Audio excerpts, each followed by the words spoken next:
नमस्ते to all of you. My name is Jyotika Jamra और आज हम जो है वो अपना क्लास 10 का चैप्टर विच इज इलेक्ट्रिसिटी, इसी को जो है वो आगे बढ़ाने वाले हैं। ठीक है। अब तक जो है वो हमने इसको 3 लेक्चर्स में स्टार्टिंग में हमने चार्ज के बारे में पढ़ा, फिर करंट के बारे में पढ़ा, फिर करंट की डायरेक्शन के बारे में पढ़ा, है ना। उसके बाद उससे कुछ रिलेटेड न्यूमेरिकल्स करे हमने। उसके बाद हमने जो है वो पोटेंशियल डिफरेंस के बारे में पढ़ा, सिंबल्स के बारे में पढ़ा एंड लास्ट लेक्चर में हमने जो है वो रेजिस्टेंस के बारे में पढ़ा था। ठीक है। एंड ओम्स लॉ के बारे में पढ़ा था। ठीक है। तो जो लास्ट जो टॉपिक था हमारा दैट वाज रेजिस्टेंस, कि रेजिस्टेंस क्या होता है। ठीक है। रेजिस्टेंस क्या होता है, रेजिस्टेंस का रूट वर्ड क्या है याद रखिएगा। रेजिस्टेंस का रूट वर्ड होता है रेजिस्ट। मैं रिकॉल करा रही हूं आपको। ठीक है। कि मतलब किसी भी कंडक्टर की जो है वो प्रॉपर्टी होती है, कोई भी हमारा कंडक्टर है उसकी जो है वो उसकी खुद की एक प्रॉपर्टी है कि वो अपने अंदर में से जो है वो करंट को फ्लो नहीं करने देता। That is called resistance. ठीक है। फॉर एग्जाम्पल जैसे कि हमारा कंडक्टर्स होते हैं, तो कंडक्टर्स के अंदर क्या होता है, करंट जो है वो बहुत इजीली फ्लो हो जाता है। इसका मतलब ये होता है कि करंट का जो रेजिस्टेंस होता है वो बहुत कम होता है ना। और वहीं अगर हम बात करें इंसुलेटर्स की, जैसे कि हमारे ग्लास हो गया, रबर हो गया, तो इनका जो है इनके अंदर से जो है वो करंट पास नहीं होता। दैट मीन्स इनका रेजिस्टेंस जो है वो काफी हाई होता है। ठीक है। और तीसरे जो होते हैं हमारे होते हैं अलॉयज। तो अलॉयज का जो रेजिस्टेंस जो होता है वो बीच में होता है, इंटरमीडिएट होता है। ठीक है। तो हमने जो है वो लास्ट लेक्चर में रेजिस्टेंस को जो है वो पढ़ा था कि रेजिस्टेंस जो होता है हमारा कैपिटल आर, उसकी एसआई यूनिट होती है हमारी ओम। ठीक है। आज हम ये पढ़ने वाले हैं कि ये जो कोई भी रेजिस्टेंस है किसी भी कंडक्टर के अंदर, सपोज मान लीजिए ये वायर है, आप सपोज मान लीजिए कि मेरे हाथ में एक वायर है, ये क्या है, कंडक्टर है। क्यों? क्योंकि इसमें से जो है वो करंट फ्लो होता है, इसके हेल्प से हमारा जो है वो हमारे फोन जो है वो चार्ज हो जाते हैं, है ना। तो आज हम ये पढ़ने वाले हैं कि जो कंडक्टर के अंदर जो रेजिस्टेंस होता है वो किस बात पे डिपेंड करता है। ओके। तो सबसे पहले आप ये समझिए कि रेजिस्टेंस ना लेंथ पे डिपेंड करता है। ये क्या है मेरे हाथ में, कंडक्टर है, कंडक्टर की लेंथ पे डिपेंड करता है। मतलब कि जो कंडक्टर है वो उसकी जो लेंथ है वो उसकी लंबाई जो है वो कितनी है, लंबाई इतनी है, इतनी है, इतनी है, ये बोलना चाह रही हूं मैं। ठीक है। तो पहली चीज तो आपको ये पता चल गई कि रेजिस्टेंस जो है वो लेंथ पे डिपेंड कर रहा है कंडक्टर की, है ना। तो मतलब ये बोलना चाह रही हूं मैं कि अगर रेजिस्टेंस जो है वो, अगर किसी भी कंडक्टर की जो है वो लेंथ जो है वो ज्यादा है ना, तो वो जो है वो उतना रेजिस्टेंस जो है वो देगा। दैट मीन्स रेजिस्टेंस जो होता है वो लेंथ के डायरेक्टली प्रोपोर्शनल होता है। सपोज मान लीजिए मैं आपको बताती हूँ कि ये मैंने आपके सामने एक वायर बना दी है। ठीक है। इस वायर की जो लेंथ है वो L है। ठीक है। और वहीं एक और वायर बना दी है मैंने, और इस वायर की जो लेंथ है वो मान लीजिए 2L है। ठीक है, मान लिया। तो इस वायर में और इस वायर में सपोज मान लीजिए कि इसके, ये कोई वायर नहीं, ये कोई रोड है। ठीक है। यहां पर और यहां पर दोनों पर जो है वो बहुत सारे जो है वो हर्डल्स लगे हुए हैं। और ये जो हर्डल्स पता है क्या है, हर्डल्स है हमारे जो बीच बीच में जो एटम्स भरे पड़े हैं ना, एटम्स है ना, और उनके बीच का जो फोर्स ऑफ अट्रैक्शन है वो जो है वो हर्डल है, वो ही हमारा जो है वो रेजिस्टेंस है, वही जो है वो कंडक्टर को जो है वो फ्लो करने से रोकता है। ठीक है। तो सपोज मान लीजिए कि मैं यहाँ पे खड़ी हूँ, ये मान लीजिए मैं खड़ी हूँ यहाँ पर, और मैंने जो है वो एक बॉल जो है वो यहाँ पे रख दी। ठीक है। और सपोज मान लीजिए यहाँ पर मेरी एक फ्रेंड खड़ी है। ठीक है। उसके पास भी एक जो है वो बॉल है यहाँ पर। ठीक है। ये मैं हूं, ये है ज्योतिका, और ये मेरी फ्रेंड है। ठीक है। समझ लीजिए ये जे है, ये एच है। ठीक है। तो जैसे ही मैंने जो है वो दोनों के सामने जो है वो एक रोड है। ओके। और यहाँ पर जो है वो बहुत सारे जो है वो हर्डल्स लगे हुए हैं, पथरीला रास्ता है। ठीक है। सेम पथरीला रास्ता ये हिमानी मान लीजिए इसके सामने भी है। ठीक है। ज्योतिका के सामने भी इतना सेम पथरीला रास्ता है और हिमानी के सामने भी जो है वो पथरीला रास्ता है। ठीक है। अब दोनों ने मिलके क्या करा, एकदम से जो है वो रास्ते पे किक मारी, बॉल मारी। ठीक है। किक मार दी दोनों ने। तो आप ये बताइए कि सबसे पहले बॉल किसकी जाएगी, किसकी बॉल जाएगी पहले? सबसे पहले जो है वो सेम इंटेंसिटी से, सारी चीजें कंडीशन सेम है, बस इसकी जो है वो लंबाई जो है वो ज्यादा है और इसकी लंबाई जो है वो कम है। ठीक है, तो सबसे पहले बॉल किसकी जाएगी हमारी? ऑब्वियसली ज्योतिका की बॉल जो है वो सबसे पहले जाएगी। क्यों जाएगी उसकी बॉल? क्योंकि उसके रास्ते में जो है वो, उसकी जो रास्ते की जो लंबाई है वो कम है, और हिमानी की जो हिमानी की जो बॉल है वो बाद में जाएगी, क्योंकि उसका रास्ता जो है वो लंबा है। इसका मतलब क्या है कि जो रेजिस्टेंस है, रेजिस्टेंस जो है वो किस बात पे डिपेंड कर रहा है? हर्डल्स किस बात पे डिपेंड कर रही है कि आपकी रास्ते की लंबाई जो है वो कितनी है। समझे? यही मैं कहना चाह रही हूँ कि अब समझ लीजिए, ये कोई रास्ता नहीं है। अब इसको मिटा दीजिए, अब सबको हटा दीजिए। अब ये जो है वो हमारे चार्जेस हैं, ये भी हमारा चार्ज है। ओके, और यहाँ पर जो है वो इस चार्ज को और इस चार्ज को, दोनों चार्जेस को जो है वो इसके अंदर जो है वो यहाँ तक पहुंचना है। ठीक है, तो रेजिस्टेंस जो है वो किसके रास्ते में जो है वो हर्डल ज्यादा होंगी? जिसकी लंबाई जो है वो ज्यादा है, जिसकी वायर की जो है वो लंबाई जो है वो ज्यादा है। दैट मीन्स मैं आपको ये कहना चाह रही हूँ कि रास्ते में जो पथरीले जो हर्डल्स है, दैट मीन्स जो रेजिस्टेंस है वो इस बात पे डिपेंड करता है कि रास्ते की लंबाई कितनी है। दैट मीन्स रेजिस्टेंस जो है वो लेंथ पे डिपेंड करता है। That means resistance is directly proportional to length, है ना? And resistance is directly proportional to length. मैं आपको ये बोलना चाह रही हूं, length is what? Length is what? किसकी लेंथ? कंडक्टर की लेंथ। ओके, अब सेकंड पॉइंट पे आते हैं। ठीक है, सेकंड पॉइंट क्या होता है कि जो हमारा जो है रेजिस्टेंस है वो इनवर्सली प्रोपोर्शनल होता है एरिया ऑफ क्रॉस सेक्शन के। ठीक है, अब ये एरिया ऑफ क्रॉस सेक्शन क्या? अब जैसे कोई भी वायर है आपकी, ठीक है, सपोज मान लीजिए ये एक और वायर है, अब इसको हटा दीजिए। एक वायर जो है वो इतनी बड़ी है, समझाने के लिए कर रही हूं, सपोज मान लीजिए, ठीक है, और एक वायर जो है वो इतनी है।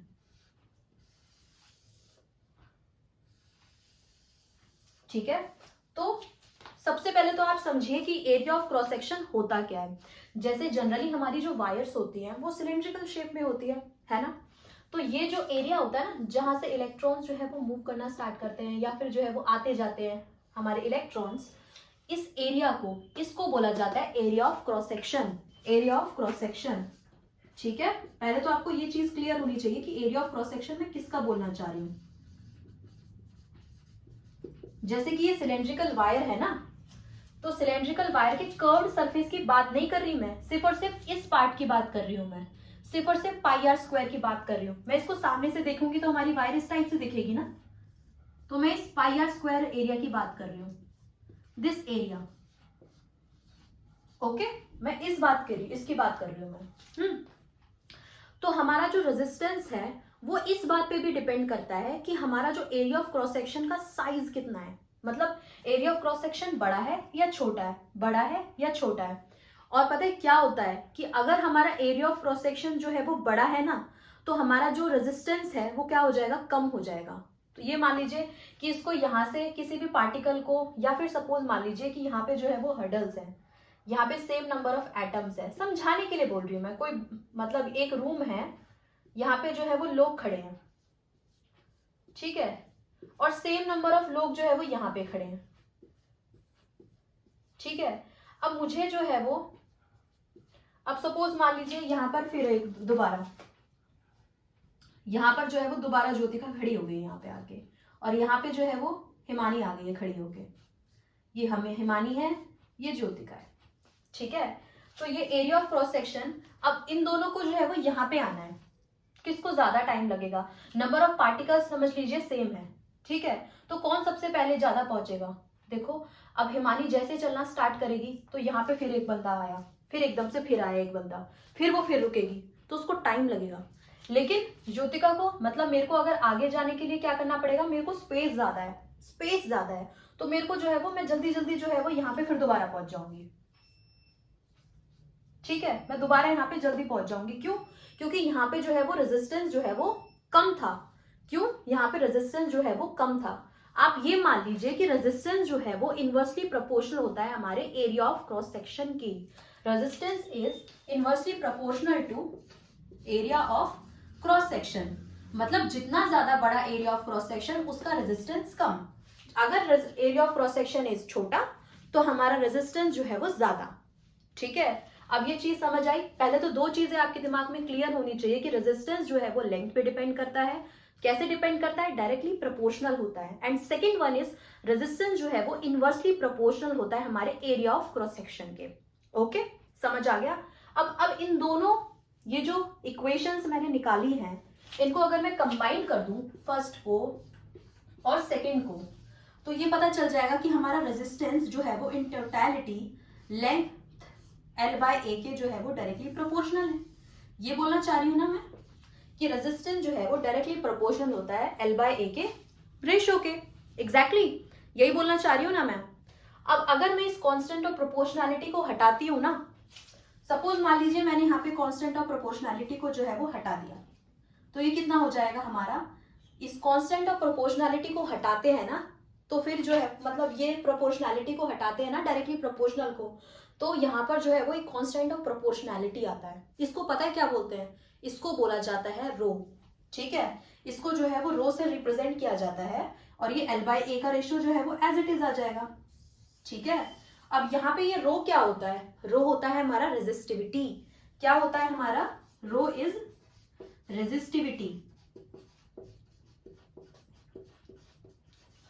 ठीक है, रो क्या होता है हमारा? रेजिस्टिविटी। ठीक है, तो एक ओवरव्यू आ गया, समझ आ गया। आई होप आपको समझ आ गया हो। ठीक है, तो अब प्रॉपर जो है वो मैं आपको इस पे लिख के दिखाती हूँ कि अगर आपको आया तो आप कैसे लिखेंगे। ठीक है, सो अब आगे बढ़ते हैं। जी ओके, मैंने क्या लिखा हुआ है यहाँ पे कि resistance of the conductor depends upon its length.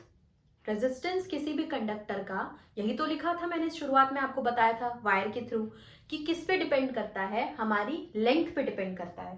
That means R is directly proportional to length. ध्यान रखना, डायरेक्टली प्रोपोर्शनल। अगर R बढ़ेगा, दैट मीन्स अगर आपका R बढ़ेगा ना तो आपका जो है वो लेंथ भी बढ़ेगी। ठीक है, अगर लेंथ घटेगी, आई मीन R जो है वो घटेगा, तो लेंथ भी जो है वो कम हो जाएगी। मतलब लेंथ अगर कम हो जाएगी तो रेजिस्टेंस भी जो है वो कम हो जाएगा। मैं आपको ये बोलना चाह रही हूँ। ठीक है, और सेकेंड पॉइंट क्या बोला है मैंने कि ये जो है रेजिस्टेंस है हमारा किसी भी कंडक्टर का, वो इस बात पे डिपेंड करता है कि उसका एरिया ऑफ क्रॉस सेक्शन कितना है। That means it's inversely proportional to the area of cross section. Inversely proportional to the area of cross section. Area of inversely proportional का मतलब पता है ना आपको कि अगर एरिया ऑफ क्रॉस सेक्शन बड़ा होगा, कोई एक क्वांटिटी बड़ी होगी, तो फिर ग्रेजुअली जो दूसरी वाली जो क्वांटिटी है वो छोटी हो जाएगी। ठीक है, दैट दिखा देती हूँ मैं आपको, बता देती हूँ कि समझ लीजिए कि अगर आपका एरिया ऑफ क्रॉस सेक्शन अगर ज्यादा है ना, एरिया ऑफ क्रॉस सेक्शन जो है वो ज्यादा है, मतलब आपकी वायर जो है वो मोटी है, तो उसका जो रेजिस्टेंस होगा वो कम होगा। ठीक है, एक केस तो यही हो सकता है, या फिर एरिया ऑफ क्रॉस सेक्शन जो है वो छोटा हो सकता है। दैट मीन्स मेरी जो वायर है वो पतली सी है। ठीक है, तो इसका मतलब ये कि एरिया ऑफ क्रॉस सेक्शन जो है वो छोटा है, तो वो कैसा रेजिस्टेंस प्रोवाइड करेगी? वो जो है वो हाई रेजिस्टेंस जो है वो प्रोवाइड करेगी। ठीक है, हाई रेजिस्टेंस जो है वो प्रोवाइड करेगी। ठीक है, इनवर्सली प्रोपोर्शनल का मतलब समझ आ गया है वो। अब जो है वो तीसरा जो पॉइंट मैंने लिखा है कि जो रेजिस्टेंस होता है वो किस बात पे डिपेंड करता है? रेजिस्टेंस हमारा जो है वो मटेरियल पे भी डिपेंड करता है, नेचर ऑफ द मटेरियल पे भी डिपेंड करता है। कि सपोज मान लीजिए कि आपके हाथ में मैंने आपको दे दिया एक सिल्वर। सिल्वर क्या होता है? बेस्ट कंडक्टर ऑफ इलेक्ट्रिसिटी है। सिल्वर में से जो है वो सबसे ज्यादा जो है वो करंट पास होता है। तो फिर जो है वो, और एक वायर मैंने आपको दे दी सपोज मान लीजिए कॉपर, तो कॉपर में से भी जो है वो करंट पास तो होता है, लेकिन सिल्वर के कंपैरिजन में ज्यादा। तो इसका मतलब ये है कि रेजिस्टेंस जो है वो इस बात पे भी डिपेंड करता है कि आप वायर कौन सी यूज कर रहे हैं। आपकी वायर जो है वो कॉपर की है, आयरन की है, एल्यूमिनियम की है, और ये अपने चांदी की है। समझे मैं क्या बोलना चाह रही हूं आपको? ठीक है, first one, resistance is directly proportional to the length of the conductor. Second one, resistance is inversely proportional to the area of cross section. Okay, and third one is the nature of the material. Material कैसा है, कैसा material use कर रहे हैं आप। ठीक है, अब मैं फर्स्ट और सेकंड इक्वेशन को जो है वो कंबाइन करती हूँ और आगे बढ़ती हूँ। ओके, जब हमने फर्स्ट और सेकंड इक्वेशन को जो है वो कंबाइन कर दिया था, तो हमारी जो overall equation I, that means resistance जो है वो डायरेक्टली प्रोपोर्शनल होता है L/A के रेशो के, ठीक है। तो इस कांस्टेंट ऑफ प्रोपोर्शनैलिटी को जब हमने हटाया तो यहाँ पर जो है वो सॉरी इनवर्सली प्रोपोर्शनैलिटी को डायरेक्टली प्रोपोर्शनैलिटी को साइन को जो है वो हटाया, तो जो है वो एक कांस्टेंट ऑफ प्रोपोर्शनैलिटी हमने जो है वो यहाँ पे पुट कर दिया, और इसका नाम क्या है, इसको बोला गया हमने रो। क्या बोला? रो, ठीक है। रो, वेयर रो क्या होता है हमारा? रो होता है हमारा रेजिस्टिविटी मटेरियल की, कंडक्टर की। ओके, रो क्या होती है हमारी? रेजिस्टिविटी, ठीक है। अब जरा इस रो की जो है वो SI यूनिट क्या होती है वो पता लगाते हैं, ठीक है। तो सबसे पहले चलो मैं बताती हूँ आपको, वैसे तो ओम मीटर होती है पर मैं निकाल के भी दिखा देती हूँ कि कैसे होती है, ठीक है। जरा आप ये देखिए कि यहां से जो रो की वैल्यू R क्या होता है हमारा? R होता है हमारा रो L/A, ये लिखा हुआ है ना मैंने, सेम एज इट इज। तो यहां से रो कितना हो जाएगा हमारा? रो हो जाएगा हमारा R × A/L, एग्जैक्टली यही होगा ना। उसके बाद अब आप मुझे ये बताइए कि जो रेजिस्टेंस होता है, रेजिस्टेंस की SI यूनिट होती है हमारी ओम, सिंपली मैंने यहाँ पे ओम पुट कर दिया। एरिया क्या होता है हमारा? एरिया को जो है वो मीटर स्क्वायर में जो है वो हम कैलकुलेट करते हैं, तो मैंने क्या कर दिया, मीटर स्क्वायर यहाँ पे पुट कर दिया। लेंथ क्या होती है हमारी? ऑब्वियस सी बात है, मीटर में होती है, ठीक है। तो यहाँ 1m से 1m कट गया, तो यहाँ से आ गया हमारी SI unit is ohm metre. तो यही तो मैंने लिखी है यहाँ पे, यही तो लिखी है मैंने यहाँ पर, ठीक है। आई होप आपको ये समझ आ गया हो, ठीक है। अब जरा हम ये पता लगाते हैं कि अगर हम डिफरेंट रेजिस्टेंस को सीरीज कॉम्बिनेशन में लगा लेते हैं या फिर पैरेलल कॉम्बिनेशन में लगा देते हैं तो हमारा जो है वो इफेक्टिव रेजिस्टेंस क्या होता है, ठीक है। Now let's move forward to the another topic. Yes, now कि अगर हम रेजिस्टर्स तो समझते हैं ना कि रेजिस्टर्स क्या होता है कि जो कुछ रेजिस्टेंस जो है वो प्रोवाइड करते हैं, ठीक है। अगर हम रेजिस्टर्स को सीरीज में लगा दें या फिर पैरेलल में लगा दें तो हमारा जो नेट रेजिस्टेंस होता है वो क्या होता है, अब हम जो है वो ये फाइंड आउट करने वाले हैं। चलो ठीक है, चलो उसका पता लगाते हैं, ठीक है। तो सबसे पहले आप ये समझिए कि अगर आप किसी भी रेजिस्टर्स को मतलब जैसे कि कोई भी इलेक्ट्रिक बल्ब है या फिर कुछ भी अप्लायंस आप लगा रहे हैं सर्किट के अंदर, तो वैसे उनका खुद का भी जो है वो रेजिस्टेंस होता है। आप ये इस चीज का जो है वो ध्यान रखना, ठीक है। जैसे आपकी एनसीईआरटी में क्वेश्चन दिया हुआ है कि एक जो है वो आपने रेजिस्टेंस लगा रखा है और एक जो है वो आपका जो है वो बल्ब लगा रखा है, ठीक है। तो वो उसमें कंफ्यूजन मत होना, वो उस बल्ब का भी जो है वो खुद का कुछ रेजिस्टेंस होता है, ठीक है। ओके, अब जो है वो जरा आगे बढ़ते हैं कि अगर हम रेजिस्टेंस को जो है वो सीरीज में लगा लेते हैं, सीरीज का मतलब क्या होता है कि बैक टू बैक लगा लेते हैं। बैक टू बैक मतलब जैसे कि एक रेजिस्टेंस ऐसे लगा रखा है, एक रेजिस्टेंस ऐसे लगा रखा है, एक रेजिस्टेंस जो है वो ऐसे लगा रखा है, ठीक है। मतलब ऐसे ऐसे ऐसे ऐसे, मतलब कितने भी लगा लो पर एक साथ इस टाइप से लगा रहे हैं, ऐसे ही लगा रखे है ना हमने। तो इसमें जो टोटल नेट रेजिस्टेंस आएगा वो कितना आएगा, अब हमको जो है वो ये फाइंड आउट करना है, ठीक है। तो सबसे पहले आप ये समझिए, ये चीज हमेशा ध्यान रखना कि जैसे कि अब आप ये समझेंगे कि ये जो सेल है, ठीक है, ये जो है वो बैटरी है, ठीक है, ये जो है वो बैटरी है, इसमें से जो है वो करंट निकला, ठीक है। करंट जो है वो पॉजिटिव टर्मिनल से निकलेगा हमारा, ठीक है। यहां से जो है वो करंट जो निकला I, ठीक है, वही करंट जो है वो आपका यहाँ पे फ्लो करेगा, वही करंट जो है वो इन R1 रेजिस्टर्स में, R2 रेजिस्टर में, R3 रेजिस्टर्स में, कितने रेजिस्टर्स लगा लो आप, कितने, ठीक है। लेकिन अगर आप सीरीज कॉम्बिनेशन में लगाओगे तो हर एक रेजिस्टर से पूरे सर्किट में जो करंट फ्लो होगा वो सेम ही फ्लो करेगा। कितना फ्लो करेगा? I ही फ्लो करेगा, ठीक है, I ही फ्लो करेगा, ठीक है। यहां से जो है वो I जो है वो फ्लो करते करते I ही चला गया, ठीक है। तो सबसे पहले सीरीज में क्या होता है हमारा रेजिस्टेंस, सीरीज कॉम्बिनेशन में क्या होता है हमारा करंट जो होता है वो सेम होता है, ठीक है। आप ये याद रखना, करंट जो है वो I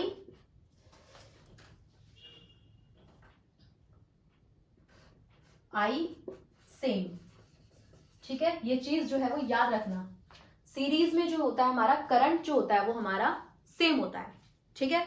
सेकंड पॉइंट क्या होता है, करंट तो सेम होता है लेकिन जो वोल्टेज होती है ना डिफरेंट रेजिस्टर्स के अक्रॉस वो जो है वो अलग होती है, ठीक है। जैसे कि इसके अक्रॉस अगर रेजिस्टेंस जो है वो R1 है तो इसके अक्रॉस जो वोल्टेज है वो जो है वो V1 लगाएंगे, ठीक है। मतलब लगाएंगे नहीं, इसके अक्रॉस जो वोल्टेज होगी वो डिफरेंट होगी, इसके अक्रॉस जो वोल्टेज होगी वो अलग अलग होगी, इसके अक्रॉस जो वोल्टेज होगी वो V3 होगी। नाम दे दिया हमने कि इसका नाम V1 है, V2 है, V3 है, ठीक है, लेकिन टोटल वोल्टेज तो इतनी होगी ना, जहां से हमें यहां से जितनी V नेट वोल्टेज मिल रही है, ये जो V वोल्टेज है हमारी V1 plus V2 plus V3 के बराबर ही तो होगी, है ना। दैट मीन्स इसका मतलब ये होता है कि सीरीज कॉम्बिनेशन में आपका करंट तो सेम रहता है, लेकिन जो वोल्टेज होती है वो डिवाइड हो जाती है। डिवाइड वोल्टेज जो है वो डिवाइड हो जाती है। वोल्टेज और potential difference both are same words, ठीक है, कंफ्यूज मत होना। वोल्टेज और पोटेंशियल डिफरेंस मैं यूज कर रही हूँ, अगर मैं पोटेंशियल डिफरेंस की जगह वोल्टेज यूज कर रही हूँ या फिर वोल्टेज की जगह मैं पोटेंशियल डिफरेंस बोल रही हूँ, दोनों जो है वो सेम वर्ड्स हैं, ठीक है, सेम चीज है, ठीक है। तो इसका मतलब ये चीज आप ये याद रखना कि सीरीज कॉम्बिनेशन में क्या होता है, हमारा वोल्टेज जो होता है डिफरेंट होता है, या फिर बोलो वोल्टेज जो है वो डिवाइड हो जाता है, ठीक है, V जो है वो डिवाइड हो जाता है, ठीक है। तो अब अगर हमारा वोल्टेज जो है वो इसके अक्रॉस V1 है, इसके अक्रॉस जो है वो V2 है, इसके अक्रॉस जो है वो V3 है, तो टोटल जो नेट वोल्टेज होगी दैट मस्ट बी Vn, मतलब नेट मतलब पूरी जो टोटल वोल्टेज है वो उसके बराबर ही होगी ना। मैं जरा ये लिख दूं कि Vn जो है वो हमारा V1 plus V2 plus V3 के बराबर होगा, इक्वल होगा, आई मीन, है ना।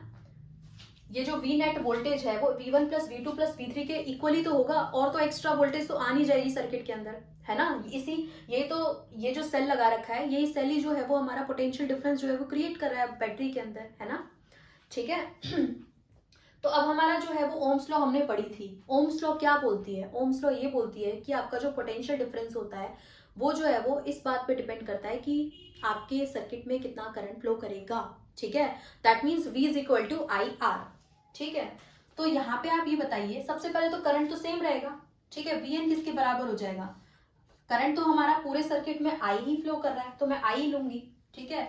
और इसके अक्रॉस जो रेजिस्टेंस है वो मैंने मान लिया सीरीज में लगा रखा है, तो मैंने मान लिया कि RS के बराबर है, ठीक है, RS के बराबर है, ठीक है।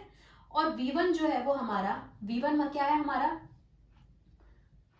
V1 क्या है हमारा? ये रहा।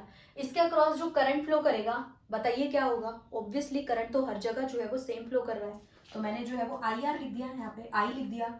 और इसके अक्रॉस जो वोल्टेज है, इसके अक्रॉस जो रेजिस्टेंस है दैट इज R1, तो मैंने जो है वो यहाँ पे R1 पुट कर दूं, है ना। सिमिलरली इसके अक्रॉस जो करंट फ्लो कर रहा है वो बताइए आप क्या होगा? अगेन I होगा, लेकिन रेजिस्टेंस क्या होगा? रेजिस्टेंस V2 के क्रॉस क्या दे रखा है? R2, तो R2 लिख दिया मैंने, ठीक है। सिमिलरली इसके अक्रॉस कितना करंट फ्लो करेगा? अगेन आप ध्यान रखिएगा सीरीज में करंट जो है सेम फ्लो करता है, ठीक है, मैंने I लिख दिया। और इसके अक्रॉस जो करंट है, आई मीन इसके अक्रॉस जो रेजिस्टेंस है दैट इज R3, मैंने पुट कर दिया, ठीक है। अब मैंने क्या करा? IRS, इसमें से जो है वो मैं I जो है वो कॉमन ले लेती हूँ, ये हो जाएगा हमारा R1, ये हो जाएगा हमारा R2 और ये हो जाएगा हमारा R3, ठीक है। अब यहाँ पे करंट सेम है, यहाँ पे करंट सेम है, मैं इजिली इनको कट कर देती हूँ, ठीक है। तो सीरीज में रेजिस्टेंस कितना होता है हमारा? सीरीज कॉम्बिनेशन में जो इक्विवेलेंट रेजिस्टेंस कितना होता है वो होता है हमारा R1 plus R2 plus R3, इतना आया। इसका मतलब ये है कि अगर आप सीरीज में चाहे कितने भी रेजिस्टर्स लगा लो तो उनका जो रेजिस्टेंस होगा ना इक्विवेलेंट, वो कितना हो जाएगा? बस उन सबको जो है वो सिंपली ऐड करते चले जाओ, सिंपली ऐड करते चले जाओ, ठीक है। समझ आया? नहीं समझ आया तो कोई दिक्कत नहीं है, एग्जांपल से समझते हैं हम। चलो ठीक है, अब एक एग्जांपल देखते हैं। ओके, तो सपोज मान लीजिए आप कि एक मैंने आपको एक रेजिस्टेंस लगा दिया, एक ये रेजिस्टेंस, एक ये रेजिस्टेंस लगा दिया, ठीक है। ये जो है वो हमारा R1 रेजिस्टेंस है, ये जो है वो हमारा R2 रेजिस्टेंस है। इनकी रेजिस्टेंस बता दो कितना है? वो है हमारा 1 ओम है, और ये जो है वो हमारा 2 ओम है, ठीक है। ये सीरीज में लगे हुए हैं, तो इसका जो इक्विवेलेंट रेजिस्टेंस क्या होगा? सिंपली सीरीज में जो रेजिस्टेंस होता है बस R1 प्लस R2 को जो है वो आप ऐड कर दीजिए, तो इसका मतलब ये हो जाएगा कि 1 को 2 के साथ ऐड कर दीजिए, तो जो टोटल इक्विवेलेंट रेजिस्टेंस आ जाएगा हमारा 3 ओम आ जाएगा, ठीक है। समझ आया? ठीक है। नहीं समझ आया? चलो एक और एग्जांपल बताती हूँ मैं आपको कि सपोज आप मान लीजिए एक रेजिस्टेंस आपने ये लगा दिया, एक ये लगा दिया, एक ये लगा दिया, और आपने एक और लगा दिया, ठीक है। अब आप समझ लीजिए मैंने 2 ओम रेजिस्टेंस यहाँ लगाया, 2 ओम ये है, 2 ओम ये है, और ये भी 2 ओम है। ठीक है, बस आपको कुछ नहीं करना है, इन सभी को जो है वो सिंपली आप ऐड कर दीजिए। ठीक है, तो जो सीरीज में जो रेजिस्टेंस आ जाएगा वो हो जाएगा हमारा, सपोज मान लीजिए आप ये R1 है, ये R2 है, ये जो है वो हमारा R3 है and this one is the R4। Okay, आपको क्या करना है, इन सबको जो है वो ऐड करना है, R1 plus R2 plus R3 plus R4।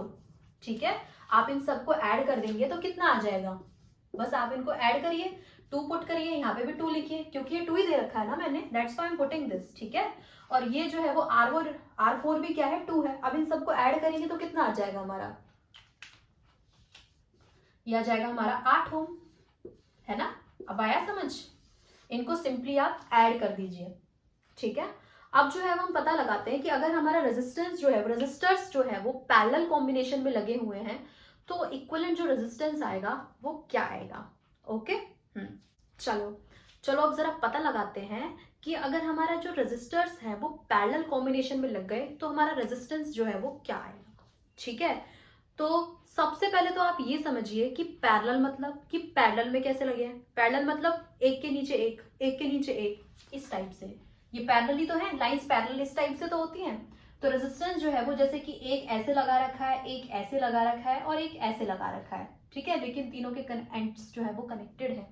ठीक है, इस कॉम्बिनेशन को क्या बोला जाता है कि ये जो है वो पैरेलल कॉम्बिनेशन है। ठीक है, लेकिन सबसे ज्यादा आपकी जो इंपॉर्टेंट बात क्या है इसमें कि पैरेलल कॉम्बिनेशन में क्या होता है ना, चलो चलते हैं यहीं पर ही, कि सपोज मान लीजिए आप ये जो है वो बैटरी है। ठीक है, बैटरी में से जो है वो करंट कैसे फ्लो करेगा, ऐसे फ्लो करेगा। तो यहां से जो है वो करंट निकलेगा ना, जैसे सपोज मान लीजिए यहां से जो है वो करंट निकला आई, ये करंट निकला आई। ठीक है, करंट गया गया गया गया गया गया गया गया गया गया गया गया गया, लेकिन ये यहाँ पे आया तो उसको जो है वो यहाँ पे भी जाना है, यहाँ पर भी जाना है और यहाँ पर भी फ्लो करना है। इसका मतलब क्या हुआ, इसका मतलब ये होगा कि तीनों टर्मिनल्स में, आई मीन तीनों वायर्स में जो करंट जाएगा वो डिफरेंट जाएगा। इसका मतलब ये है कि यहाँ से जो करंट निकलेगा ना, तो यहाँ पे जो करंट फ्लो मान लेगा, करंट फ्लो हुआ, मान लीजिए यहाँ पे जो करंट फ्लो हुआ वो I1 फ्लो हो गया, बीच वाली वायर में जो फ्लो हुआ वो हो गया हमारा I2 और तीसरी वाली में, सबसे ऊपर वाली में फ्लो हो गया जो है वो I3। ठीक है, कन्वीनियंस के लिए काम कीजिए, आप इसको जो है वो I1 मान लीजिए, इसको जो है वो I2 और इसको जो है वो I3 मान लीजिए। ठीक है, अब ये तीनों जो है वो कंबाइंड होके जो है वो यहाँ पे फ्लो करके इधर आ जाएंगे। ठीक है, तो मेन बात आपको मैं ये बताना चाह रही हूं कि पैरेलल कॉम्बिनेशन में आपका करंट जो है वो डिवाइड हो जाता है। ठीक है, पैरेलल कॉम्बिनेशन में आपका करंट जो है वो डिवाइड हो जाता है, करंट डिवाइड। ठीक है, लेकिन एक अचंभे की बात बताऊं आपको, पैरेलल कॉम्बिनेशन में करंट तो डिवाइड हो जाता है लेकिन जो वोल्टेज होती है वो हर एक रेजिस्टर के अक्रॉस जो है वो सेम होती है।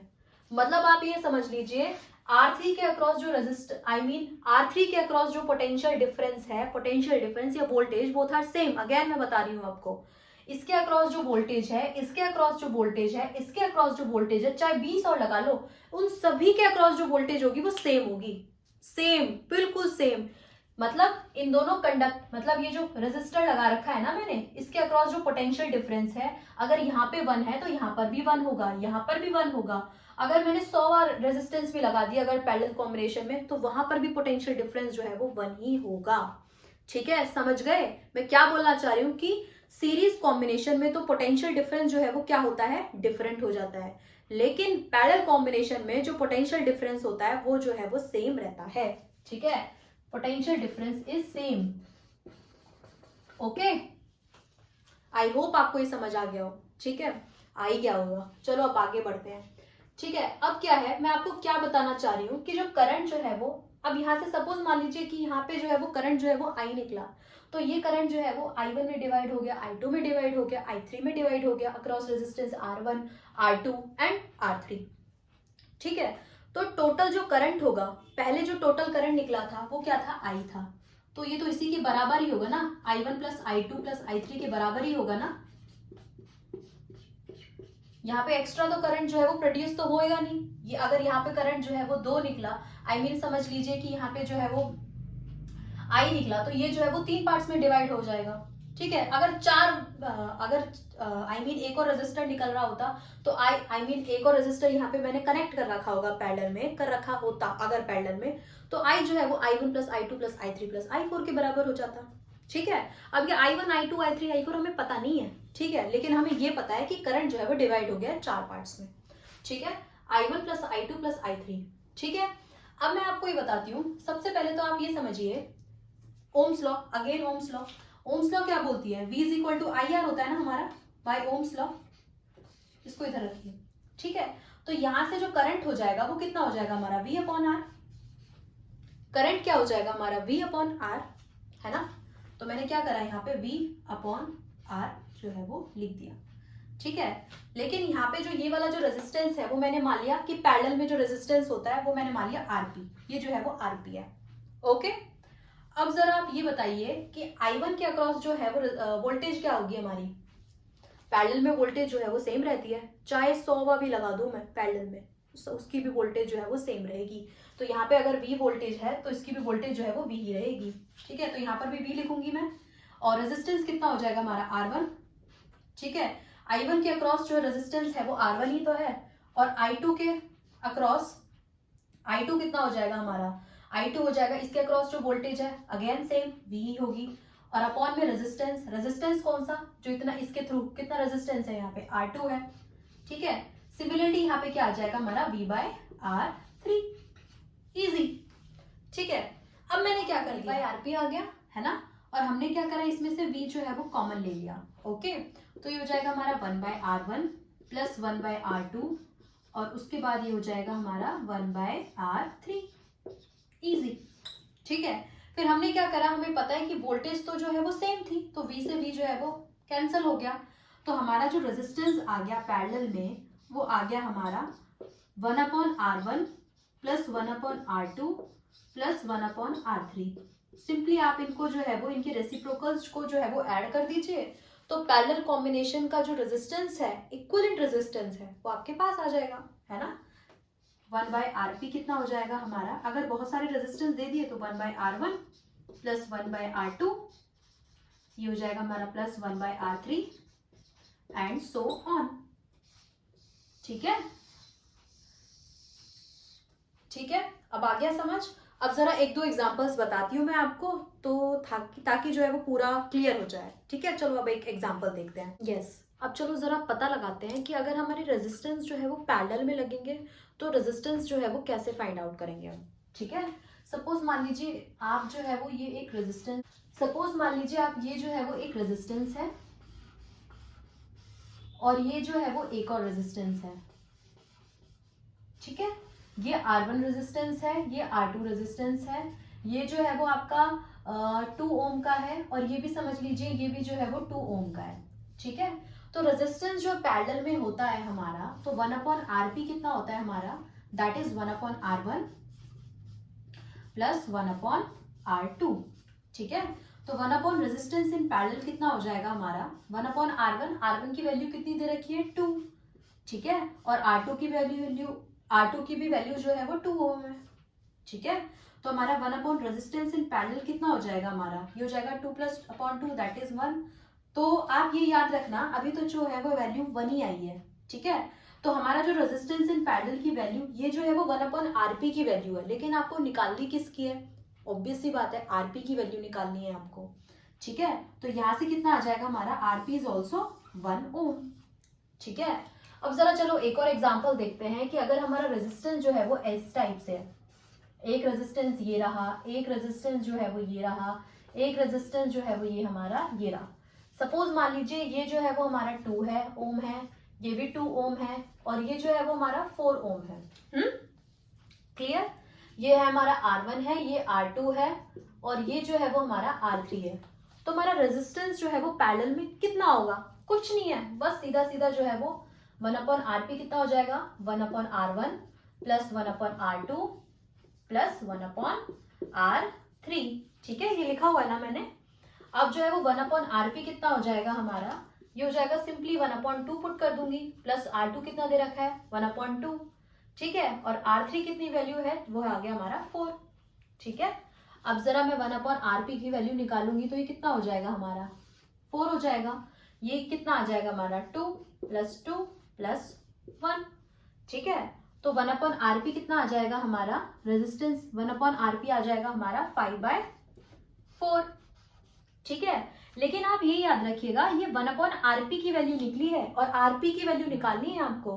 तो इसकी वैल्यू निकालने के लिए क्या करना पड़ेगा, सिंपली RP को जो है वो रेसिप्रोकल करना पड़ेगा। तो ये कितना हो जाएगा हमारा 4/5 ओम, ठीक है। आई होप ये आपको समझ आया हो, ठीक है।